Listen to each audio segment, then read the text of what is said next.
Somerset bowed out of this season's NatWest T20 Blast in spite of a thumping 22-run win over Middlesex Panthers in Taunton. Glamorgan's win over Gloucestershire meant that they qualified for the quarter-finals instead, as Somerset missed out for the first time in 6 years.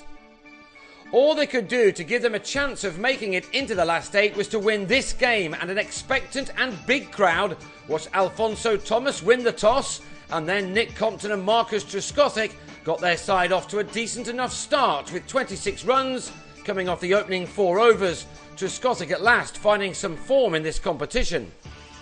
The 5th over, bowled by Harry Podmore, went for 15 runs, with Compton striking the first 6 of the night, a sweetly timed shot over long off. The 6th over of the night from Dan Christian was also an expensive one, as both batsmen continued to blaze away on a good pitch.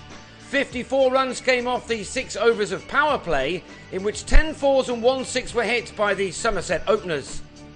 The next 2 overs were actually boundary free, but both Trescothick and Compton were into the 40s by the halfway stage of the innings, by which time the score read 79, and with no wickets lost, Somerset now had the chance to throw the bat at almost everything. Compton did that and cleared long off for the second time to reach a 50 off 33 balls, and in the same over, the 12th, the 100 was brought up, and the chances of getting beyond 200 was in reach. But a reverse sweep off Ravi Patel brought an end to Compton's innings on 58, and 3 balls later, Trescothick was stumped off a leg side wide to go for 46. And so now Somerset had to effectively start again.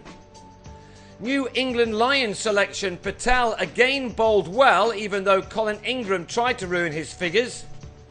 The South African smashed the spinner down the ground for a maximum, as he made 21 off 12 deliveries.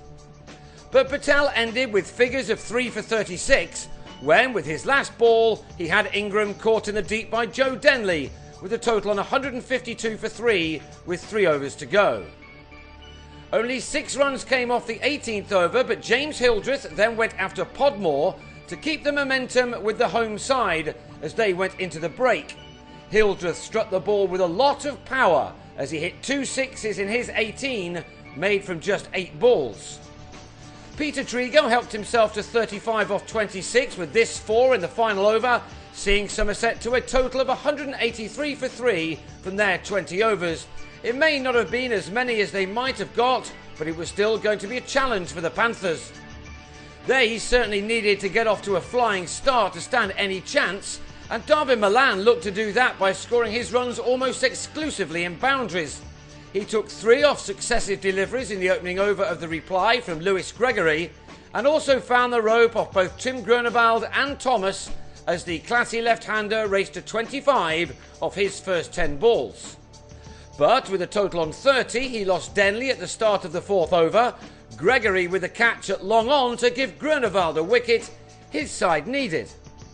This was a last chance of the summer in this format for Owen Morgan to show off his skills. His remarkable bat speed was in evidence.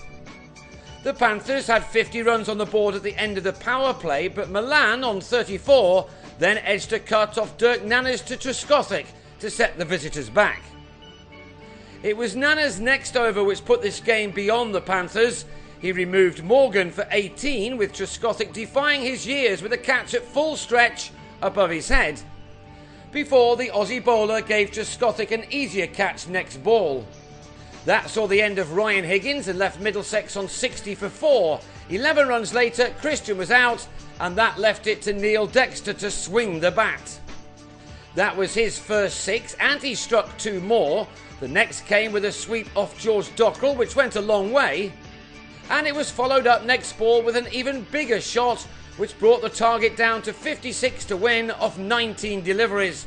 Dexter needed a few more maximums. Instead, he was out next ball, this time just not getting enough on his shot to offer Hildreth a simple enough catch in the deep as Dexter went for 33. So now every ball had to be smashed into the distance. John Simpson ruined Nanners' figures a bit by taking his last over for 17 runs, to see him end with figures of 3 for 28. That left 32 to get off the final over. 6 sixes would do it, and Ollie Rayner did hit the first ball from Gregory over the rope. But after a dot and a wide, a top-edged pull landed in the hands of Groenewald to ensure that the best end to a game ever was not going to happen after all. The Panthers ended on 161 for 7, Simpson scoring an undefeated 47, but that meant a defeat by 22 runs, the 11th loss from 14 games this year for Middlesex. Somerset, meanwhile, would have long since heard of Glamorgan's easy win over Gloucestershire and knew that this victory wasn't enough. A defeat at the Oval against the Panthers proved to be very costly indeed, but 7 losses overall just wasn't good enough in the end.